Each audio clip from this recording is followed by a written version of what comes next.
Shalom, selamat pagi semuanya. Bersyukur, berterima kasih pada Tuhan. Kalau pagi hari ini kita boleh bangun lagi dengan tubuh yang diberkati, dengan kekuatan kesehatan yang baru yang datang daripada Tuhan. Dan kita boleh bersama-sama bersyukur, berterima kasih buat kebaikan Tuhan, buat pemeliharaan Tuhan dalam hidup kita. Bapa, kami bersyukur, kami berterima kasih kepadamu pagi hari ini. Kami boleh bangun dengan tubuh yang diberkati, dengan kekuatan kesehatan yang baru yang datang daripada jiwa kami boleh terus disegarkan, dan roh kami terus menyala-nyala. Sehingga pagi hari ini kami datang kepadamu, menikmati hadirat, sebab inilah yang terindah dalam hidup kami. Terpujilah namamu. Terima kasih.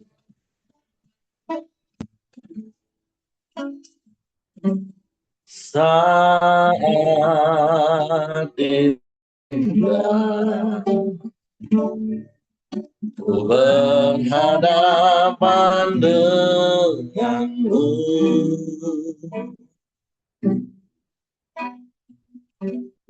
memandang wajahmu, Yesus kekasih jiwaku.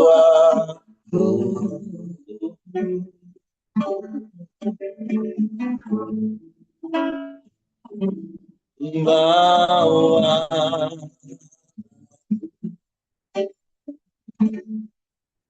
erat dalam pelukanmu,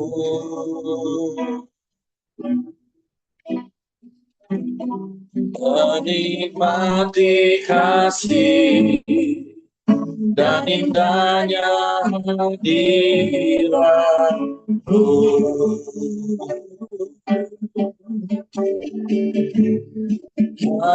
Hadiratmu Tuhan, ku rasakan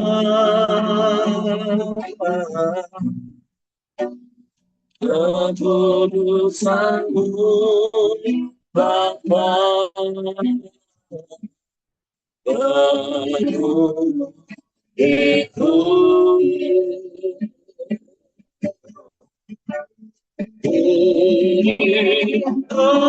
selalu diam dalam bahumu, menikmati kasih anugerah.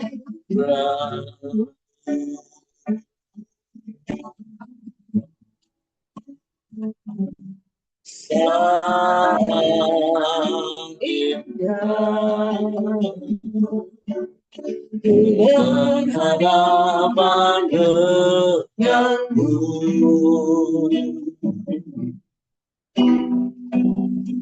memandang wajahmu, Yesus kekasih jiwaku.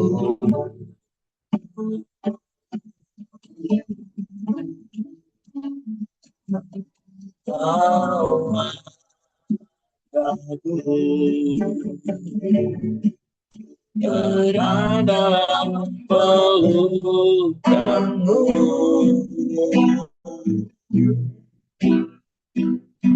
menikmati kasih dan indahnya hadiratmu.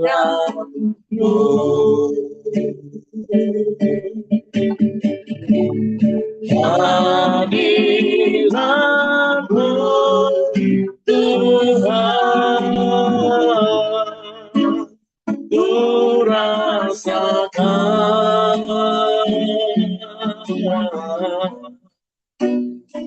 kekudusan-Mu Bapa penuhiku.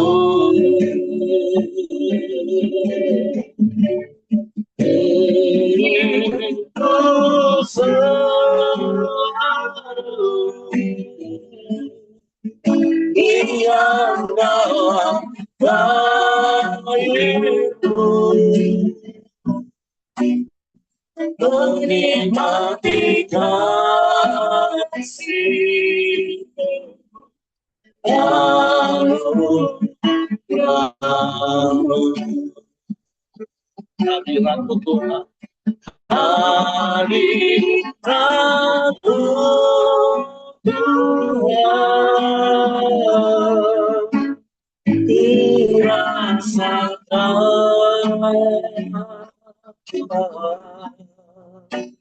kekudusan-Mu Bapa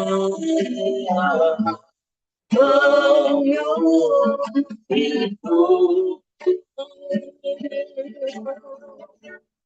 Ku ingin Kau selalu diam dalam baitmu, menikmati kasih anugerah-Mu,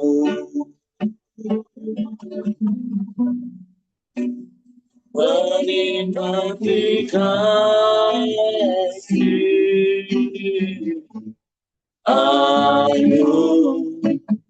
anugerah-Mu,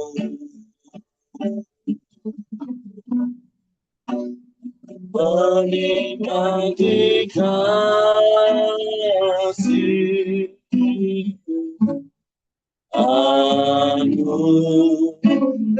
anugerah-Mu.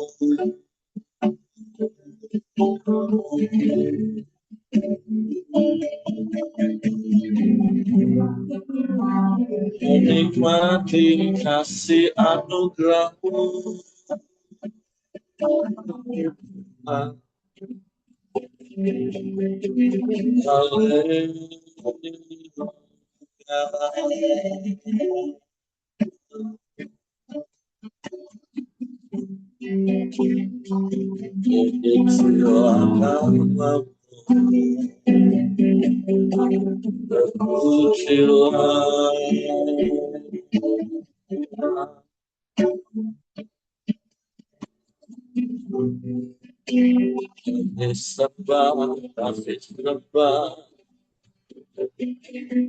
kami puji,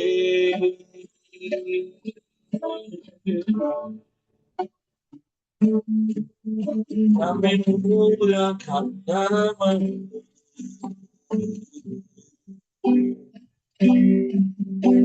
Yesus.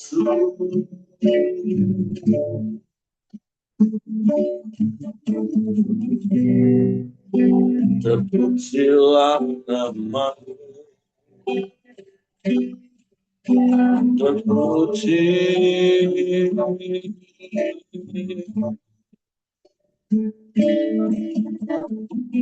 Kami nikmati hadirat-Mu Tuhan, menikmati kasih-Mu, kami nikmati sukacita-Mu, kami nikmati damai sejahtera-Mu,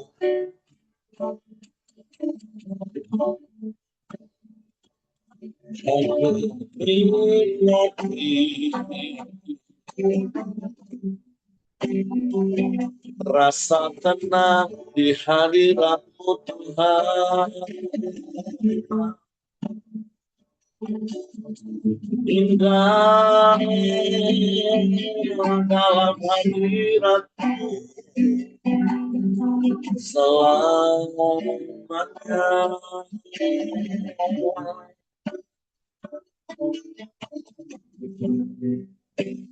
menikmati tangan kasih-Mu,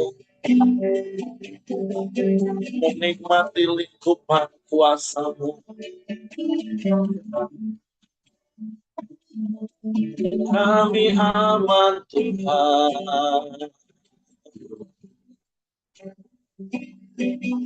dalam hadirat-Mu.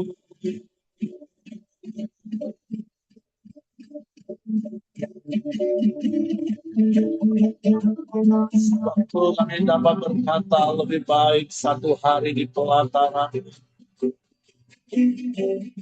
daripada 1000 hari di tempat lain, Tuhan.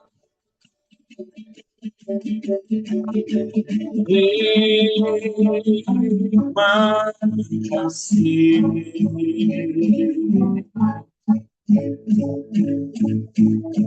Terima kasih Tuhan.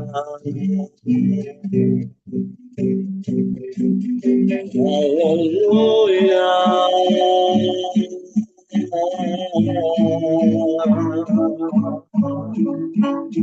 Terpujilah nama-Mu, terpujilah nama-Mu. Haleluya.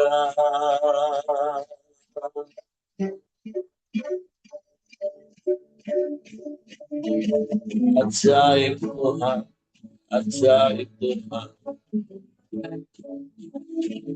Terpuji nama-Mu, sebab Engkau dahsyat, Engkau hebat, Engkau luar biasa. Sebab kami percaya padamu dan mempercayakan seluruh hidup kami dalam tangan-Mu. Terpuji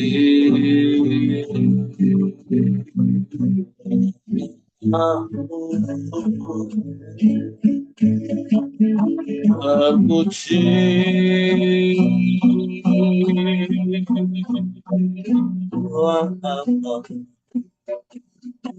ajaib, ajaib, ajaib, ajaib.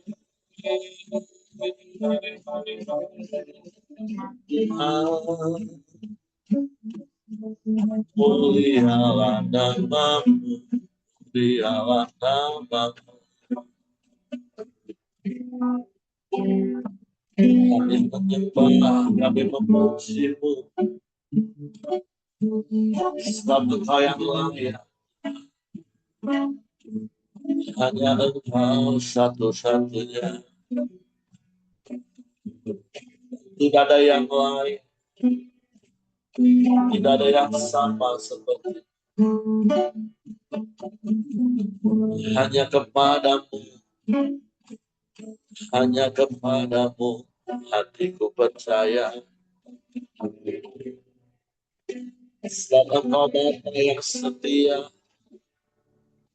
Engkau Bapa yang tak pernah berubah,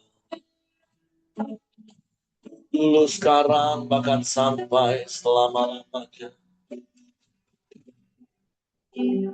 Engkau yang menunjukkan kasih setia-Mu selalu baru setiap pagi dalam hidup kami. Terima kasih.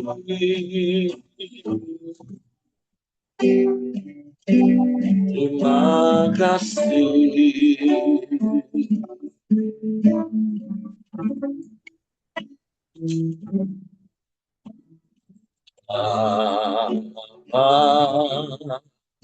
Kau setia,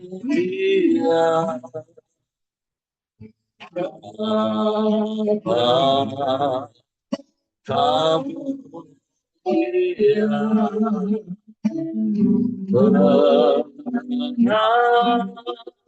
tenang jiwaku, aman bersamamu. Ya, lebih dari harta. Kaulah segalanya,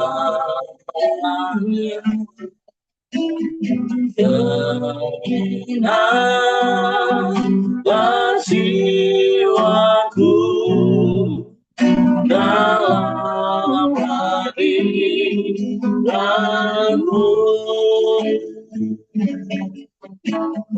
Tunjukkan kasih setiamu, Kau menyediakan yang ku perlu. Kau sedia, Kau tulus dan selamanya. Kau tunjukkan kasih setiamu, Kau menyediakan yang ku perlu. Kau setia, Kau mulia, Bapa, Kau setia.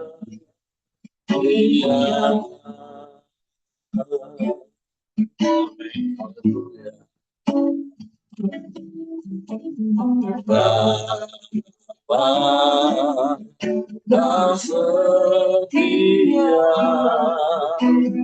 Bapa, Kau mulia,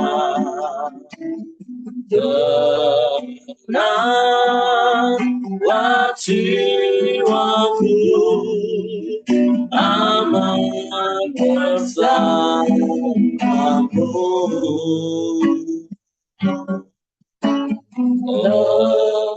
Lebih dari harta, Kaulah segalanya,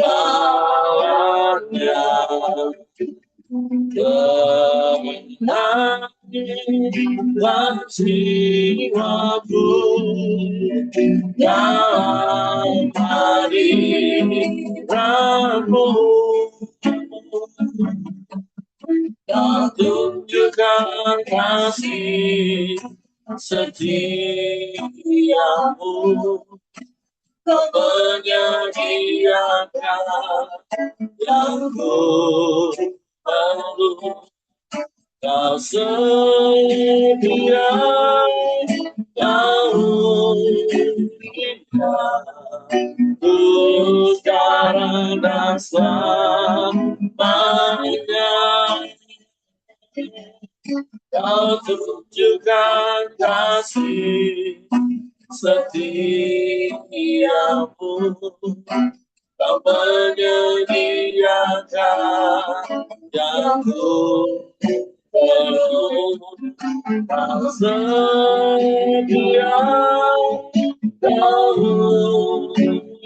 setia, Kau sedia, Kau mulia, Kau sedia, Kau mulia, Bapa, Kau setia.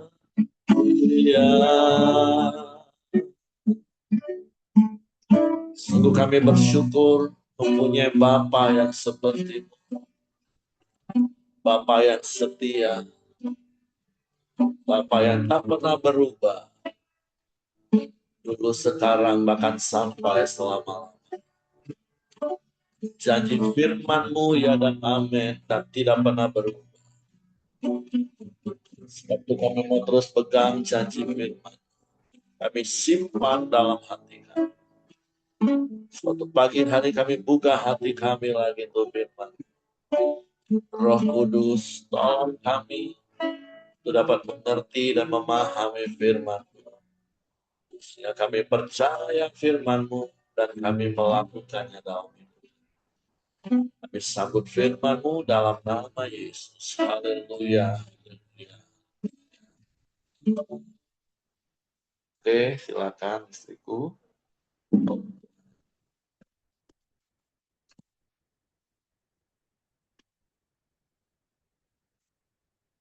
Oke, Shalom Bapak Ibu, selamat pagi. Kita akan lanjut dari hari ini adalah Kitab Wahyu pasal yang ke-12, masih tentang penglihatan Yohanes. Hari ini dan besok Wahyu 12 dan 13 kita akan mengetahui tentang iblis, tentang setan, tentang sepak terjangnya di bumi ini. Dan hari ini di Wahyu pasal 12 kita akan sedikit kilas balik apa yang telah dilakukan upaya dari iblis dari sejak zaman dahulu dan hari ini dan yang akan datang. Luar biasanya kita bersyukur Tuhan menyingkapkan melalui firman-Nya ini tentang masa depan, tentang akhir zaman, dan tentang apa yang terjadi. Dan bahkan yang sudah terjadi dan yang akan terjadi. Itulah kita bersyukur kita punya Allah yang berdaulat. Dia sudah tentukan dan ada waktunya dan itu tidak dimiliki oleh iblis. Jadi kita baca dulu, saya akan bacakan. Ada beberapa perikop, akan saya bacakan 2 perikop dulu. Perikop pertama, perempuan dan naga. Wahyu 12 ayat 1. Maka tampaklah suatu tanda besar di langit. Seorang perempuan berselubungkan matahari dengan bulan di bawah kakinya. Dan sebuah mahkota dari 12 bintang di atas kepalanya. Ia sedang mengandung dan dalam keluhan dan penderitaannya hendak melahirkan. Ia berteriak kesakitan. Maka tampaklah suatu tanda yang lain di langit, dan lihatlah seekor naga merah padam yang besar, berkepala 7 dan bertanduk 10, dan di atas kepalanya ada 7 mahkota. Dan ekornya menyeret sepertiga dari bintang-bintang di langit, dan melemparkannya ke atas bumi. Dan naga itu berdiri di hadapan perempuan yang hendak melahirkan itu untuk menelan anaknya segera sesudah perempuan itu melahirkannya. Maka ia melahirkan seorang anak laki-laki yang akan mengembalakan semua bangsa dengan galdabsi. Tiba-tiba anaknya itu dirampas dan dibawa lari kepada Allah dan ke tahtanya. Perempuan itu lari ke padang gurun di mana telah disediakan suatu tempat baginya oleh Allah, supaya ia dipelihara di situ 1260 hari lamanya. Naga dikalahkan. Maka timbullah peperangan di sorga. Mikael dan malaikat-malaikatnya berperang melawan naga itu, dan naga itu dibantu oleh malaikat-malaikatnya. Tetapi mereka tidak dapat bertahan, mereka tidak mendapat tempat lagi di sorga. Dan naga besar itu, si ular tua, yang disebut iblis atau setan, yang menyesatkan seluruh dunia, dilemparkan ke bawah. Ia dilemparkan ke bumi bersama-sama dengan malaikat-malaikatnya. Nah, Bapak Ibu, di 2 perikop ini tentu kita sudah tahu, ini adalah seperti kilas balik. Perempuan melambangkan di dalam perikop ini seorang perempuan berselubungkan matahari dengan bulan di bawah kakinya dan mahkota dari 12 bintang di atas kepalanya.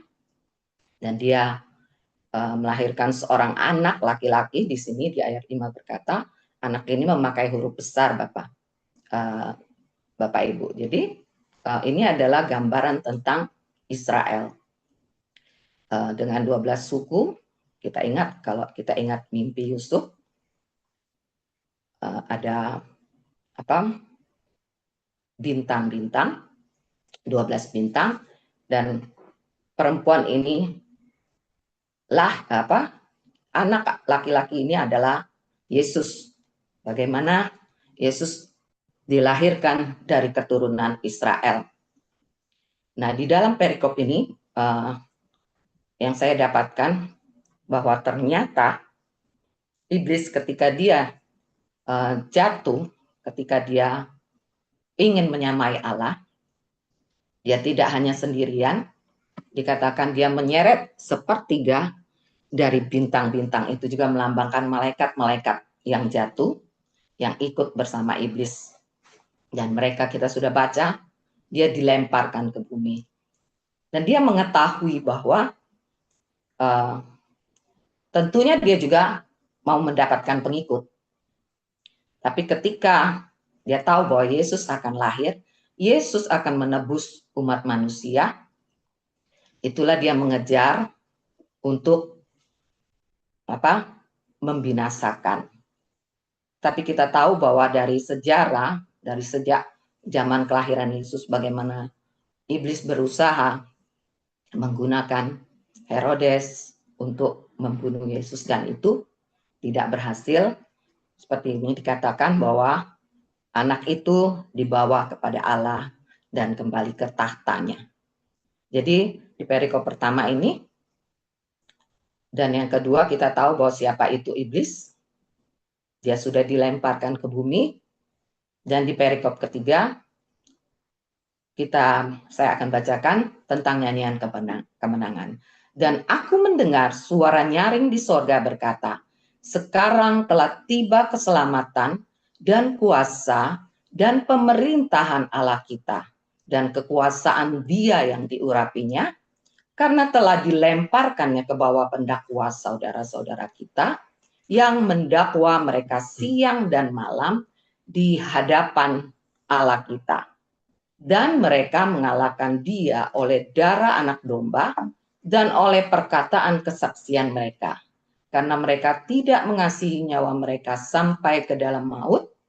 Karena itu bersukacitalah hai surga dan hai kamu sekalian yang diam di dalamnya. Celakalah kamu hai bumi dan laut, karena iblis telah turun kepadamu dalam geramnya yang dahsyat, karena ia tahu bahwa waktunya sudah singkat. Nah, Bapak Ibu, ketika iblis tidak berhasil, dia hendak membinasakan Yesus, itu terus berlanjut. Dan apa yang dia lakukan, kita tahu juga di perikop kemarin, ada pernyataan dari surga, ada deklarasi dari surga bahwa iblis itu sudah dikalahkan. Ketika Yesus mati di kayu salib, iblis berpikir bahwa dia menang. Tetapi oleh darah Yesus, ketika Yesus menebus kita semua, menebus umat manusia yang mau percaya kepadanya, lewat darah itulah dia dikalahkan. Nah, dari perikop ini, seperti yang saya katakan, iblis terus bekerja.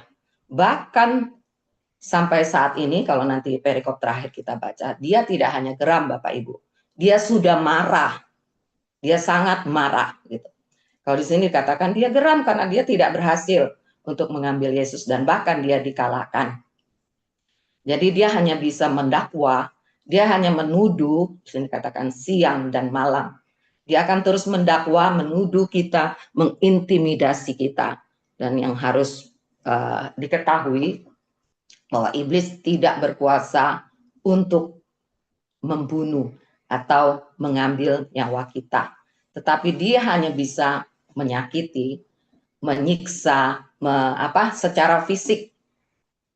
Jadi di sini ada kunci, ada 3 hal yang harus benar-benar kita pegang teguh untuk kita dapat melawan iblis, baik itu tipu muslihatnya, baik itu ketika kita mengalami secara fisik penderitaan bahkan di akhir zaman, dan saat ini sudah terjadi hal-hal yang membuat kita rasanya sukar. Tetapi ada 3 poin di sini dikatakan bahwa di ayat yang ke-11 berkata begini, dan mereka mengalahkan dia oleh darah anak domba. Itu yang pertama, darah anak domba. Kita tahu bahwa karya salib yang telah menebus dan menjadikan kita ini milik Allah. Dulu kita memang hamba dosa, dan memang iblis sering mendakwa kita. Tapi kita diajarkan bahwa kita harus melawan. Seperti ketika iblis menggoda Yesus, kita harus katakan, Yesus berkata, ada firman berkata bahwa yang ini tentang Yesus 3 poin. Tetapi di sini ketika kita didakwa, kita harus lawan dengan iblis. Kita harus katakan bahwa aku telah ditebus oleh darah anak domba.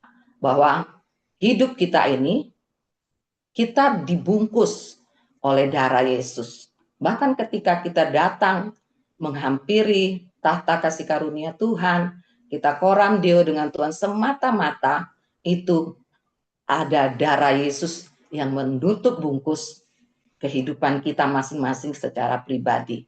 Nah, Bapak Ibu, ketika tipu muslihat iblis atau hal-hal lain yang dilakukan iblis, besok kita akan juga diberitahu melalui penglihatan Yohanes, ada 2 cara yang iblis pakai dari dulu dan sampai saat ini, yaitu dia akan melakukan hal-hal yang akan hanya menyakiti fisik kita. Dia tidak bisa membinasakan tubuh kita. Apalagi tentang nyawa kita. Karena yang bisa melakukan itu hanya Tuhan saja. Nah, yang kedua adalah dikatakan di ayat ini, yang di ayat ke-11, bagaimana kita mengalahkan dia lewat perkataan kesaksian. Jadi, mari kita harus terus berani bersaksi tentang Tuhan, tentang apa yang Tuhan sudah lakukan atas hidup kita.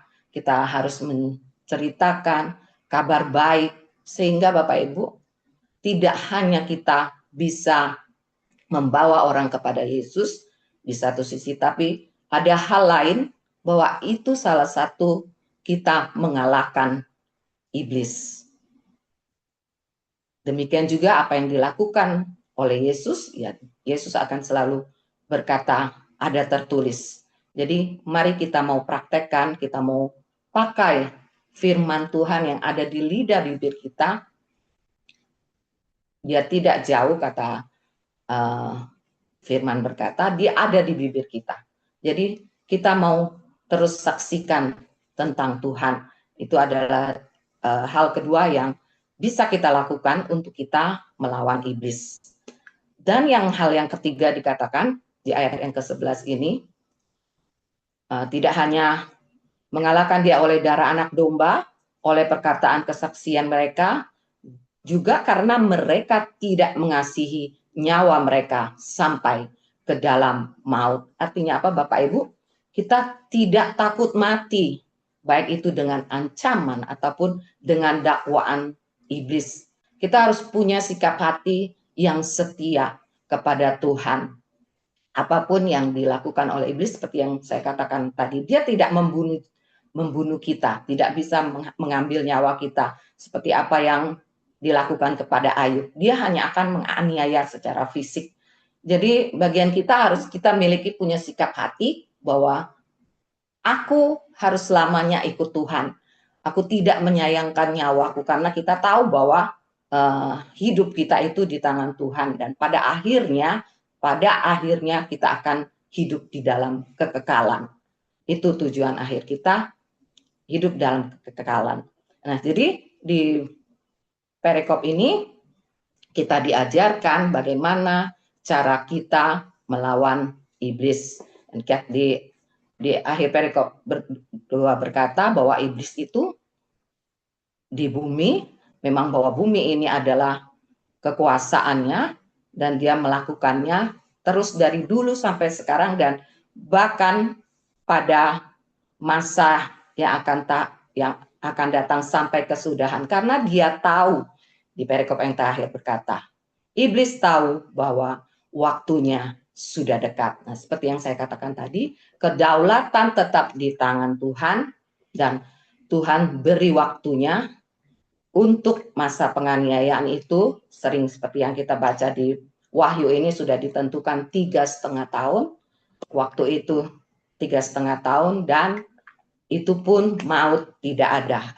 Artinya kematian pun diangkat.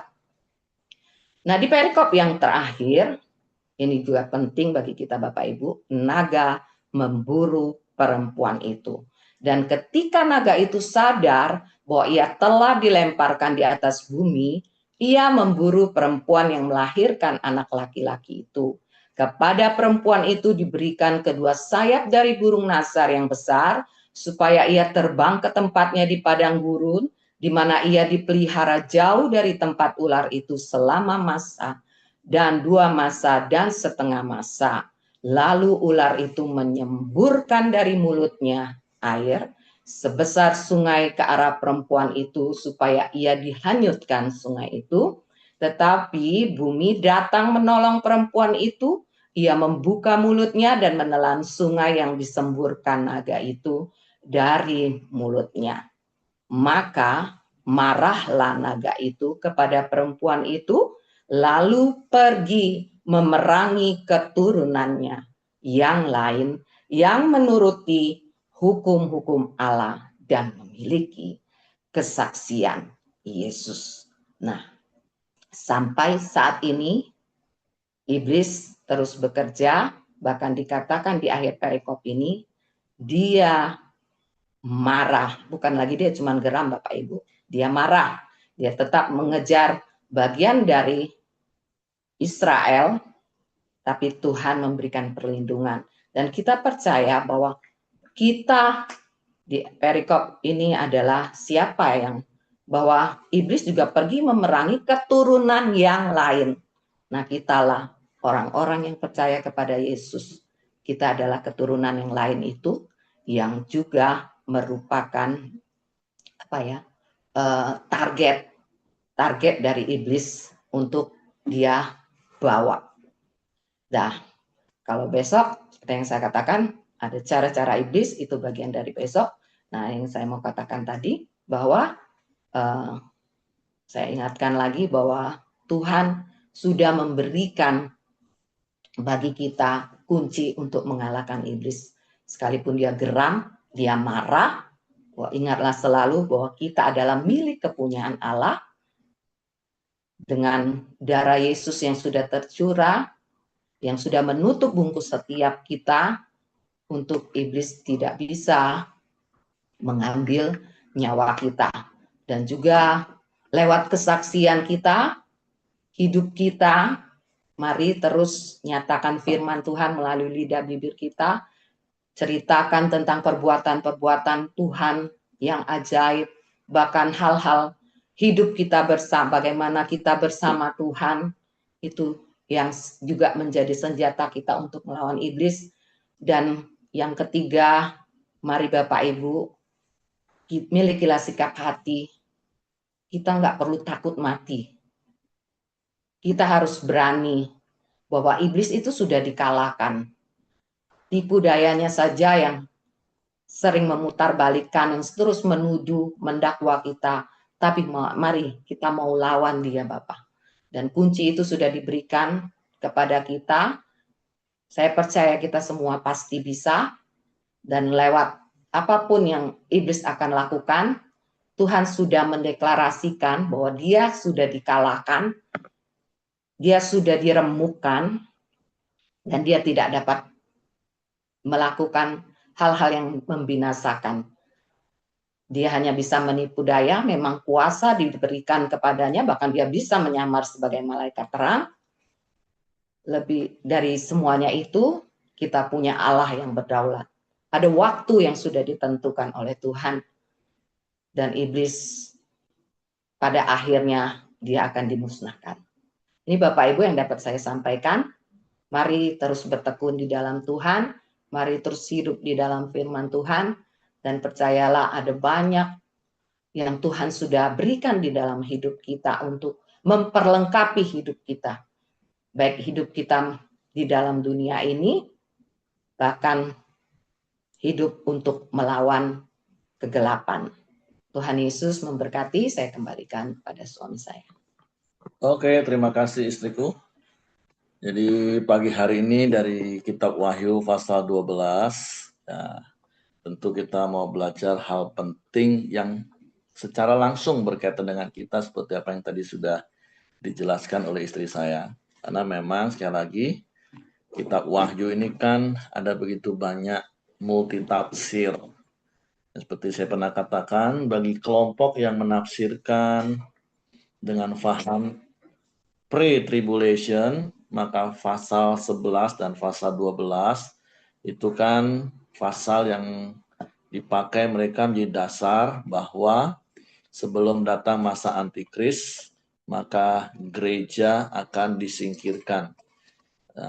Yaitu kalau dari pasal 11, orang-orang yang kerohaniannya terukur, bukan lagi hanya sampai batas halaman, tapi mereka orang-orang yang memiliki kerohanian sudah sampai level ruang kudus dan maha kudus. Sehingga di pasal 12 ini digambarkan perempuan itu adalah gereja yang diberikan kedua sayap burung nasar, yaitu Roh Kudus dan Firman, untuk disingkirkan ke padang gurun, rapture sebelum masa 3,5 tahun aniaya. Nah, tapi tentulah Bapak Ibu sekali lagi, kalau dengan penafsiran seperti ini, kalau ditafsirkan perempuan itu adalah gereja, nah maka yang menjadi pertanyaan sampai hari ini belum terjawab bagi kelompok ini, berarti siapa anak laki-laki yang dilahirkan? Nah, karena masa gereja yang melahirkan Yesus lagi? Kan Yesus datang kali yang kedua nanti, datang kembali, bukan dalam bentuk bayi mungil lagi, tapi dia datang sudah sebagai raja di atas segala raja. Nah, tapi tentu sekali lagi ya kita tidak perlu memperdebatkan penafsiran-penafsiran, atau seperti apa yang istri saya tadi katakan, ini merupakan kilas balik. Kalau gitu perempuan itu gambaran Maria yang melahirkan Yesus 2000 tahun yang lalu, kemudian iblis berusaha untuk menggagalkan rancangan Allah dengan kelahiran Yesus, tapi kita tahu rancangan iblis itu gagal. Yesus tetap menang di kayu salib. Ya, memang dia mati dan kemudian dia bangkit mengalahkan maut, bahkan dia naik ke surga, sehingga iblis mengejar perempuan itu. Nah, tapi sekali lagi, kalau ditafsirkan seperti itu kan perempuan tadi ditafsirkan sebagai Maria yang melahirkan. Ya sebentar. Ya banyak tafsiran. Jadi seperti yang istri saya tadi katakan apa? Anak laki-laki itu keturunan Israel dari keturunan bangsa Israel. Ya perempuan itu siapa? Iya keturunan itu keturunan Israel. Ya oke. Ya itu banyak penafsiran Bapak Ibu ya. Jadi ada begitu banyak penafsiran. Kalau tadi anak laki-laki itu kan dikatakan Yesus, ya seperti saya katakan tadi, itu kilas balik. Waktu Yesus lahir dan akhirnya sampai dia menang, tapi kan bisa kontradiksi dengan perikop yang terakhir nanti. Tapi sekali lagi, ini banyak multi tafsir Bapak Ibu, tidak usah berdebat. Yang pasti yang harus kita lakukan adalah sebagai gereja Tuhan, sebagai orang-orang yang memiliki kuasa darah Yesus dan memiliki kesaksian, itulah yang dapat mengalahkan timu muslihat iblis itu. Karena bagaimanapun juga, seperti apa yang dikatakan, iblis tahu waktunya sudah sangat singkat, sehingga dengan geramnya yang dahsyat, dia masih terus berusaha untuk mengalahkan orang-orang yang percaya. Nah, makanya apa yang kita bisa belajar hari ini, jangan cuman bangga, oh aku percaya Yesus, aku punya otoritas kuasa darah Yesus untuk mengalahkan iblis. Tapi kalau hidup kita nggak selaras dengan firman, ya kita bisa menjadi seperti anak-anak Skewa, Bapak Ibu. Hanya menggunakan nama Yesus, hanya menggunakan kuasa darah Yesus, tapi kesaksian hidup kita, kelakuan hidup kita nggak sesuai dengan firman. Jadi kalau mau mengalahkan iblis itu ya bukan saja kuasa darah Yesus yang mengalahkan, tapi hidup kita harus selaras dengan kesaksian sesuai dengan firman. Karena seperti ayat yang terakhir katakan, iblis itu akan memerangi keturunannya yang lain, yaitu orang-orang yang menuruti hukum Allah dan memiliki kesaksian Yesus. Jadi ya tentulah poin penting sekali lagi, tidak perlu berdebat tentang pre-tribulation, middle tribulation, atau post-tribulation. Tapi mari kerjakan bagian kita. Bahwa kita memiliki kuasa darah Yesus yang memeteraikan hidup kita. Dan kesaksian hidup kita yang sesuai dengan firman Tuhan. Karena itulah yang bisa mengalahkan tipu muslihat iblis. Dan itulah yang akan membuat kita bisa menang sampai akhir. Dan itulah tentunya yang harus terjadi dalam hidup kita, Bapak Ibu. Oke, itu saja yang saya tambahkan. Silakan Bapak Ibu, kalau mungkin ada pencerahan lain, penafsiran lain. Tapi sekali lagi ya, karena ini semua dalam bentuk penafsiran. Oke, Tuhan memberkati. Saya serahkan kembali ke Joni. Saya pengen doa hari ini ya. Indra, Pak. Oh, Saya oke. Bacin. Nanti akan ditutup istri saya. Oke, kalau tidak ada yang menambahkan lagi, mari kita masuk dalam doa sahabat pagi ini. Bapak, terima kasih kami kembali bersyukur Tuhan buat pagi indahnya Tuhan. Kami boleh koram Deo sama-sama ya Tuhan.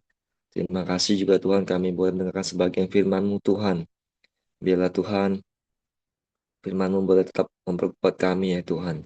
Kami juga boleh menjadi kesaksian hidup kami Tuhan untuk membawa setiap orang-orang yang datang kepada Engkau ya Tuhan. Lewat hidup kami mau terus sesuai dengan firman-Mu Tuhan. Dan juga Bapak kami juga bersyukur Tuhan. Kami mau berdoa Tuhan buat Cepi Chen yang telah membagikan sebagian dari isi hati-Mu Tuhan. Biarlah Tuhan memberkati Cepi Chen ya Tuhan. Tuhan hikmat-Mu, kesehatan-Mu melimpah buat Cepi Chen dan keluarganya Tuhan. Terima kasih Bapak, kami serahkan ke dalam tangan kasih-Mu dan pimpinan-Mu Tuhan. Dan juga Bapak kami juga berdoa Tuhan buat Pak Ongko ya Tuhan. Kami mau terus bersatu hati Tuhan. Biar Tuhan terus pulihkan Tuhan Pak Ongko. Tuhan juga berikan kesehatan juga Tuhan kepada Pak Ongko Tuhan. Dan juga Tuhan kepada setiap orang yang merawatnya Tuhan. Tuhan juga berikan kesabaran Tuhan. Terima kasih Tuhan. Tuhan juga taruhkan hati yang damai sejahtera buat Pak Ongko ya Tuhan. Dan juga Bapak kami juga mau bersatu hati Tuhan. Kami mau berdoa bahwa setiap penatua yang ada Tuhan. Dan setiap pemimpin ibadah maupun setiap jemaat Tuhan. Biarlah Tuhan terus berikan kesehatan buat setiap penatua dan pemimpin maupun setiap jemaat Tuhan. Tutup bungkus Tuhan setiap penatua dan pemimpin maupun jemaat Tuhan. Biarlah Tuhan setiap jemaat juga boleh bertumbuh Tuhan dalam setiap firman-Mu Tuhan dan maupun dalam setiap pertemuan ibadah ya Tuhan. Terima kasih Bapa, kami serahkan ke dalam tangan pimpinan-Mu Tuhan. Dan juga Bapa kami juga berdoa Tuhan buat bangsa dan negara Indonesia kami Tuhan. Biarlah kami mau melepaskan berkat buat bangsa Indonesia, berkat damai sejahtera Tuhan. Buat bangsa Indonesia Tuhan. Dan juga Tuhan setiap memimpin bangsa Indonesia Tuhan. Dan juga taruhkan roh yang takut akan Engkau ya Tuhan. Sehingga setiap keputusan yang diambil Tuhan, bahwa itu berasal daripada Engkau ya Tuhan. Bahwa negara Indonesia Tuhan semakin hari semakin baik Tuhan. Kami percaya Tuhan, negara Indonesia Tuhan, boleh Tuhan berkati Tuhan. Terima kasih Tuhan, kami serahkan juga Tuhan dalam tangan pimpinan-Mu Tuhan. Mari kita masuk dalam doa Bapa kami. Bapa kami yang di surga, dikuduskan nama-Mu, datanglah kerajaan-Mu, jadilah kehendak-Mu di bumi seperti di surga.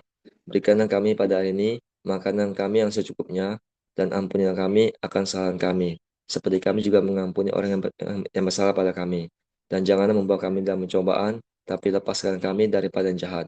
Karena Engkau yang punya kerajaan, kuasa, dan kemuliaan sampai selama-lamanya. Amin.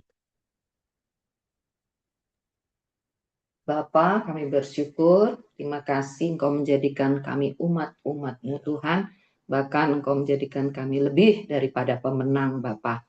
Terima kasih buat segala sesuatu yang sudah Engkau lakukan, dan oleh kuasa darah-Mu Bapa, Engkau terus melayakkan kami. Terima kasih Bapa yang baik, terima kasih kalau sebentar kami akan masuki hari yang baru ini Tuhan, biarlah kasih karunia-Mu yang melimpah itu menyertai kami, menjagai kami, keluar masuk kami, kemanapun kami pergi dan melangkah Bapa. Pertemukan kami dengan orang-orang yang membutuhkan Engkau lewat hidup kami Tuhan. Kami boleh bersaksi tentang Engkau dan mempermuliakan nama-Mu Tuhan. Terpujilah nama-Mu Bapa, di dalam nama Tuhan Yesus Kristus kami akhiri Koram Deo ini. Amin. Oke, semangat pagi, selamat beraktivitas. Tuhan Yesus memberkati. Sampai ketemu besok Bapak Ibu. Oke, Bu Nova. Oke, saya in meeting Bapak Ibu ya.